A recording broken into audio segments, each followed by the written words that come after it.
Hello, Cardinal Time. Welcome to Hispanic Heritage Month. So, by now, you have chosen the person you're going to research, and you've either completed your research or you're almost done your research. Now, with this research, we don't want to just leave in this Google Doc. We are going to transform this research into an informational poster so that way we can show it off to our classmates, our teachers, our community. We really want to show everyone what Hispanic Heritage Month is about. The way we're going to do that is we're going to use a website called canva.com. And on Canva, you will create an informational poster. So on my screen, you're going to see that I have my example of Salvador Dali. You can see there that I have taken almost all of the information I've done in my research. I've taken the most important things and I have placed it on my poster in a fun and exciting way. I have his birthday, his death date, where he lived. I include a brief short sentence giving a nice quick overview of who he is. I have his picture, a quote by him. I made sure to include the adjectives that I believe describe him. I think that's something really important for everyone's posters. We want to know who your person is and what you think about them. I also included additional imagery to my poster that will help my viewers understand who my person is. And then last but not least, I decided to include fun facts about my person. Unfortunately, my little screencastify thing is covering that. But you will see in the example your teacher shows you that the fun facts are there. So if you've never used Canva before, I'm going to just spend a few minutes showing you some of the amazing features that Canva has to offer. So first things first, you're going to go to canva.com. It's not Canvas, Canva, no S. And you're going to just log in using your Google School account. So I'm already logged in, so I'm ready to go. You're going to go to create a design, and you're going to use the poster feature.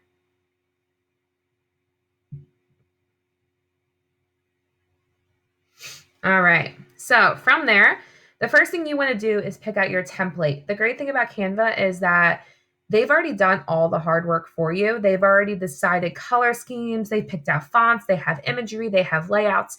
They've really done all the hard work for you, and you get to just do the easy part of plugging in your information. So spend a few minutes scrolling through the templates.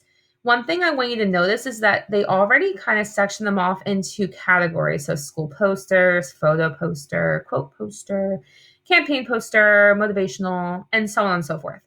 I would like you to forget those categories. Don't even look at those names at all. It does not matter, because the way Canva works is that you can actually go and customize any single poster on here. You can customize it to whatever you want. You can change all the colors, the fonts, the imagery. Everything can be changed on this poster. So what I'm going to choose, I'm going to go with this one right here. I'm going to use the penguin one. I think it's kind of cool how it has this cool paint drip effect, which would really work for my artist, Salvador Dali. So first thing I suggest for everyone to do is take whatever that main font is, and you're going to change it to whatever your person's name is.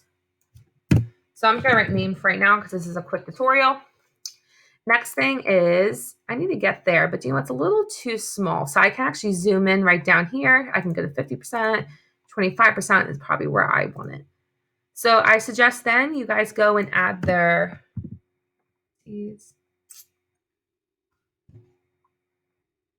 right, well, right now I'm having trouble clicking this. That's just because I am a little rushed right now, but I highly suggest that you guys take all these main fonts that they've already given you and change it to the name of your person, change it to their death date, and change it to where they live and where they're from. All right.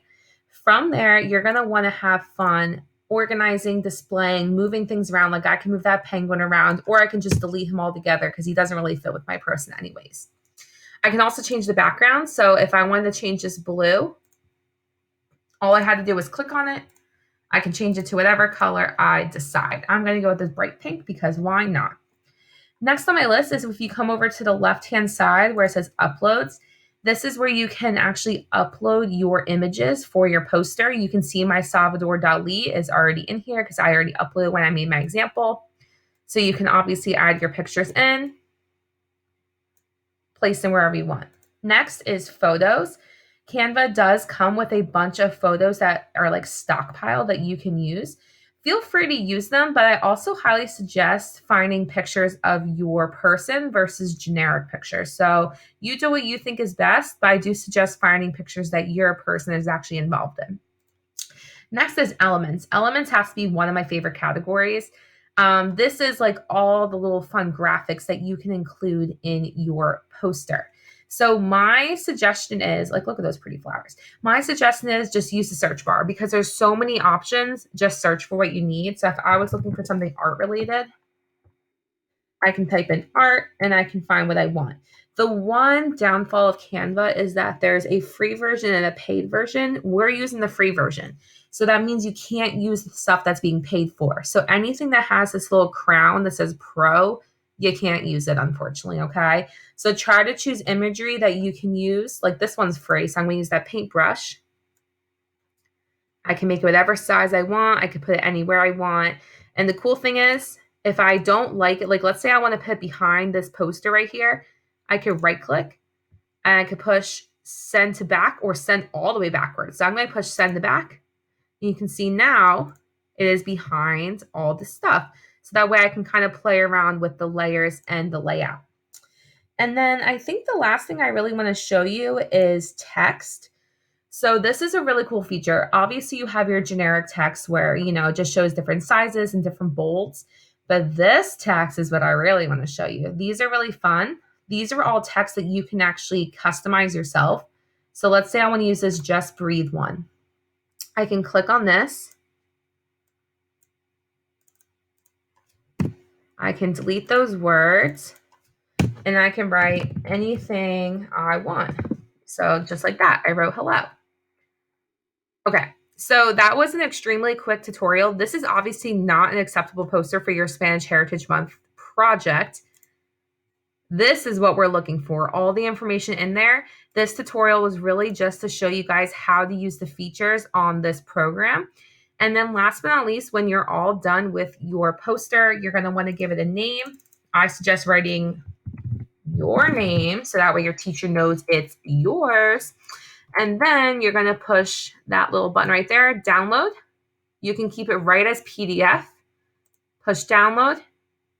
And there you go. Your project will be done and complete, and you can turn it in however your teacher wants you to turn it in. All right.